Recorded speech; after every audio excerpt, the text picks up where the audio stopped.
So the first question you were given was the one pertaining to the map of an island. And the important thing to remember is here, this has been given a scale. For every 1 centimeter anywhere on this piece of paper, it is equal to 10 miles out there in reality. Okay, important to remember, 1 centimeter equals 10 miles. So, a helicopter flies in a straight line from Leek to Donhampton. Okay, and how far does this helicopter fly? So the first thing we've done is we've joined Leek to Donhampton very accurately using our ruler. Measuring, I find that the distance is 14 centimeters, but that's not my answer. 14 centimeters cannot be my answer because they want the answer in miles. So if 1 centimeter equals 10, surely 14 times 10 will give me the distance, which is 140 miles. Now the next one says, write down the bearing of Donhampton from Leek. Now remember, from is a very important word here, because we're going to take the bearing from Leek to Donhampton. So in that direction, from Leek, and the first thing we do is we draw a north line. Remember, that is important. Without a north line, we cannot take a bearing. Now, using that north line, and also remembering that all bearings are taken from north in a clockwise direction, we put our protractor nice and neatly in the correct position on the X. There we go. And remember, this is going to be an obtuse angle, which means it's going to be more than 90 degrees. So remember, working from north, clockwise direction, 90, 100, 110, 120, 130 degrees. So fill that in. It's always important to label your work. Okay? So that was 130 degrees. The bearing of Donhampton from Leek.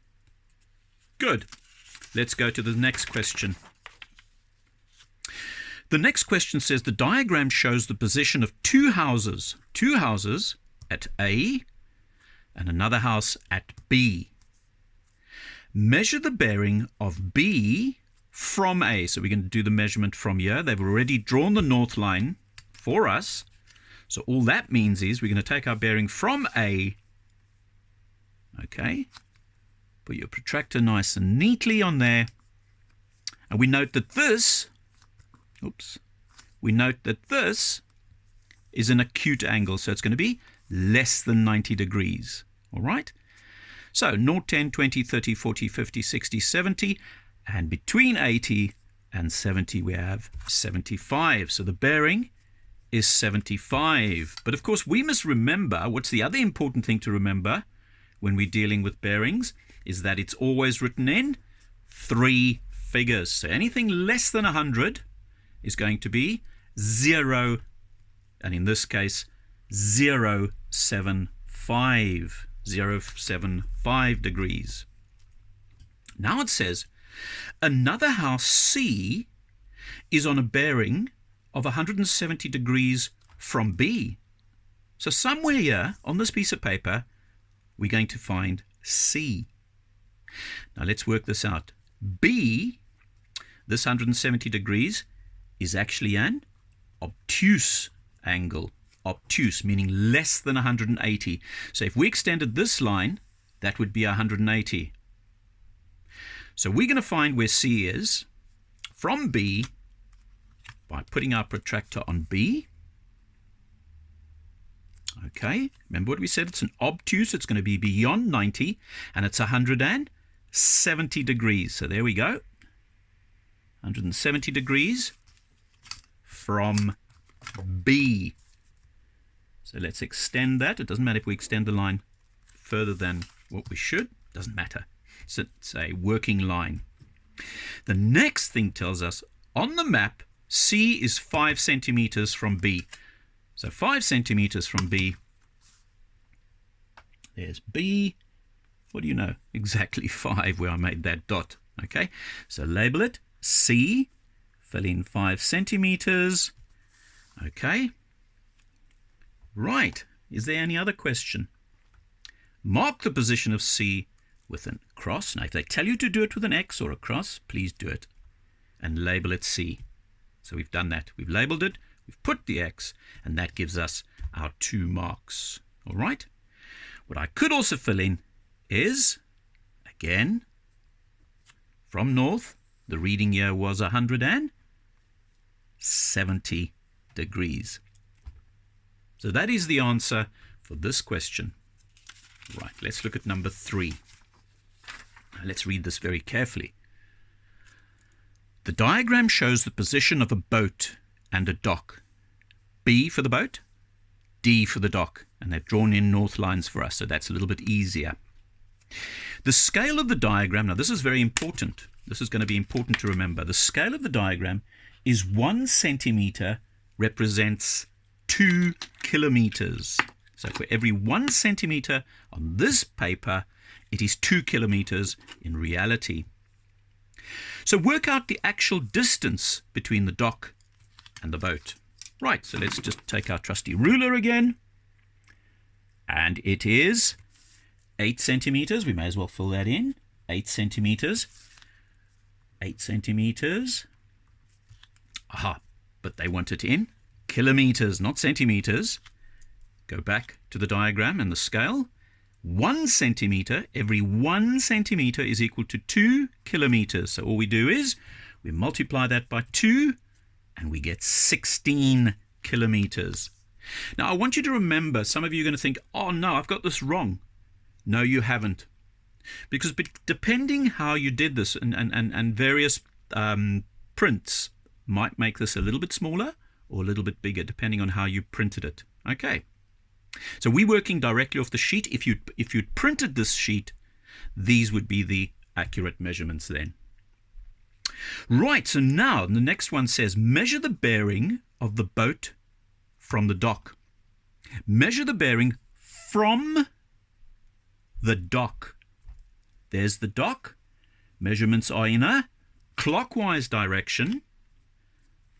So all we do is take your protractor, put your protractor carefully on there, and there we see it measures again. It goes beyond 90 degrees, so 90, 100, 110, 114 or 115 would be the accurate measurement for the bearing of the boat from the dock. Okay, so from the dock, we're working towards the boat. Now, a yacht, which we're going to label with the letter Y, is 8 kilometers from the boat, 8 kilometers from the boat, on a bearing of 050. So from the boat, we're now going to put our protractor on boat, because we're going to find out where the yacht's bearing is now, or where the yacht is positioned, and it is 050. So all that means is, again, less than 90 degrees, an acute angle, 10, 20, 30, 40, 50. Make your dot there. Extend the line, or just draw a line from B. Extend it. It is 8 kilometers, but now they want the answer in centimeters. It is 8 kilometers on a bearing. On the diagram, mark the position of the yacht.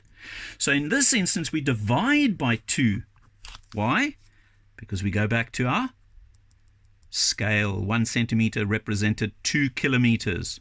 So if 8 kilometers, to get our centimeters, we divide it by 2, and that's going to give us 4.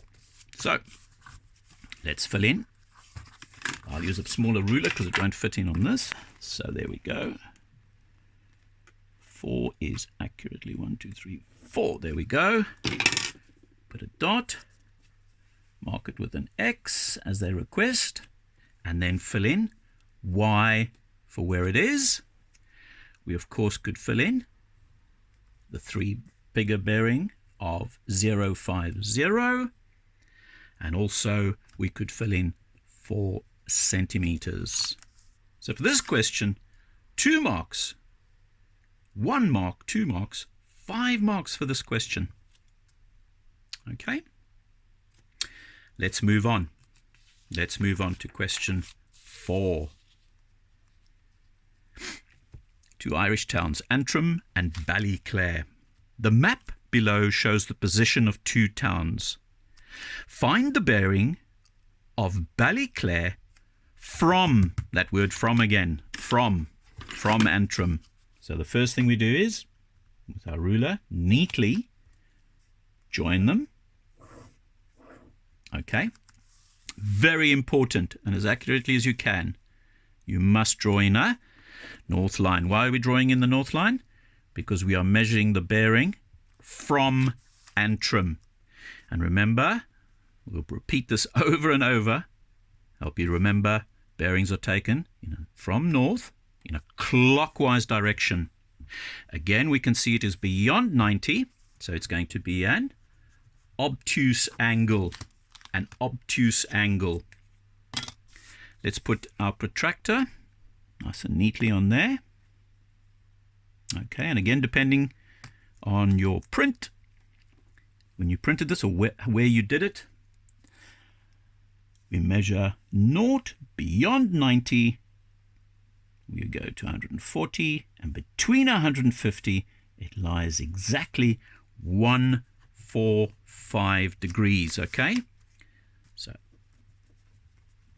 Ballyclare from Antrim, remember, moving in the direction of Antrim, measured clockwise from north, is 145 degrees.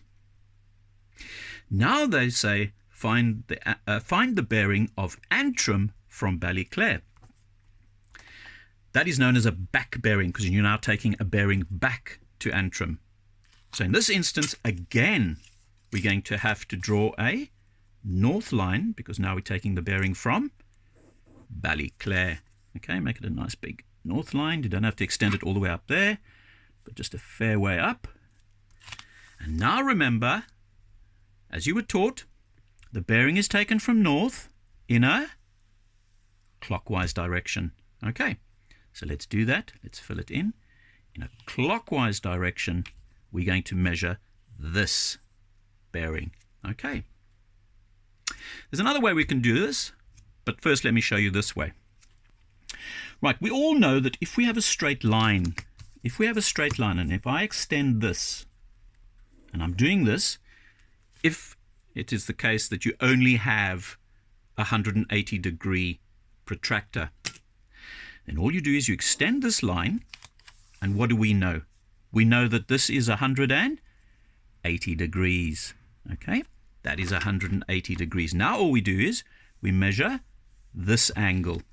And how are we going to put our protractor? Where we're going to put our protractor is important. Okay, we put our protractor there. Let me just do it very accurately now. Okay, so from there, naught beyond goes through to 145. So that becomes 145. So that's not my answer. Neither is that my answer. I have to add both of those together to find my answer. And if you didn't know what 180 and you didn't do it in your head, you use your trusty protractor and you find out that the answer of 180 plus 145 is going to be 325 degrees. Okay, so that is the bearing from Ballyclare to Antrim. Okay, we're going in that direction from Ballyclare to Antrim. Now, the other method that I want to show you is that we know that a full circle is equal to 360 degrees. So if this is a full circle, surely all we need to do is work out that angle and subtract it from 360, and hopefully we'll get the same answer. Let's see. So we measure this one. Remember, we're measuring from there now because it's an acute angle. It is 35 degrees. Okay, 35 degrees, 035. Okay, 35 degrees. And if we took 360 and we subtracted 35 degrees, lo and behold, we will get the same answer for that one. Okay. Right, let's move on to the last question. And yeah, very important, as in most cases in exam papers, they never draw it accurately. The diagram is not drawn accurately. Okay. Right, let's have a look at this one. Nice and simple. Work out the bearing of B from A. Work out the bearing of B from A. So come on, you're going to tell me straight away. You know that all bearings are taken from north in a clockwise direction. Now this one will be simple because, look at this, that is a straight line. And a straight line measures 180 degrees. And all you then do is add the 50 onto there. And what do we get? We get 230 degrees. So my answer, what is the bearing of B from A? Okay, 230 degrees. Right, boys. For the past few weeks, this is what we've been doing. This is what we've been teaching you, is bearings. And this is all we need you to know in year 7. Next year, we'll do more complex bearings. Or if you want me to, I can give you some enrichment exercises where you actually start using not only your protractor, but you also use a set of compasses. But a little bit about that later. I have put up some videos for you to watch if you want to recap this. I've put it up on YouTube, and I can send you the link if you would like. Right, that's it for today then, boys. Have a good day.